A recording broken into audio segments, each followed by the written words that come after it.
Saudi আরবে এক সপ্তাহের যৌথ অভিযানে ১৪,৪৮৭ জনকে গ্রেপ্তার করেছে আইনশৃঙ্খলা বাহিনী। একই সময়ে ১২,৫৫৪ জনকে নিজ দেশে ফেরত বা ডিপোর্ট করা হয়েছে।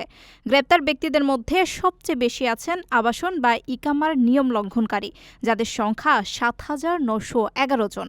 এছাড়া সীমান্ত নিরাপত্তা লঙ্ঘনের দায়ে ৩,৫৮৮ জন এবং শ্রম আইন লঙ্ঘনের দায়ে ২,৯৮৮ জনকে গ্রেপ্তার করা হয়েছে।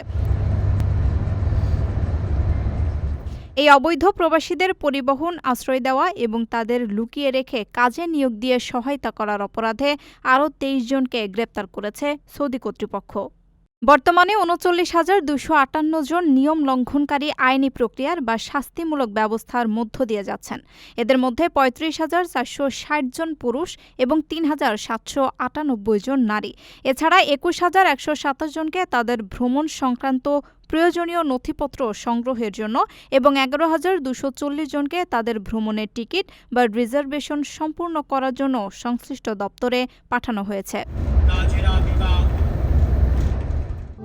প্রবাসীদের জন্য নির্মাণ হচ্ছে দেশের প্রথম স্মার্ট সিটি, যেখানে থাকছে স্কুল, মসজিদ, হাসপাতাল, সুইমিং পুল, হেলিপ্যাড, পাঠাগার, জিম, সুপারমার্কেট, শিশু পার্ক সহ সকল নাগরিক সুবিধা।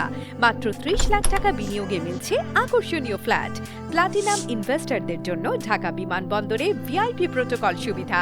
বিস্তারিত জানতে যোগাযোগ করুন স্ক্রিনে দেয়া হোয়াটসঅ্যাপ অথবা ইমো নাম্বারে।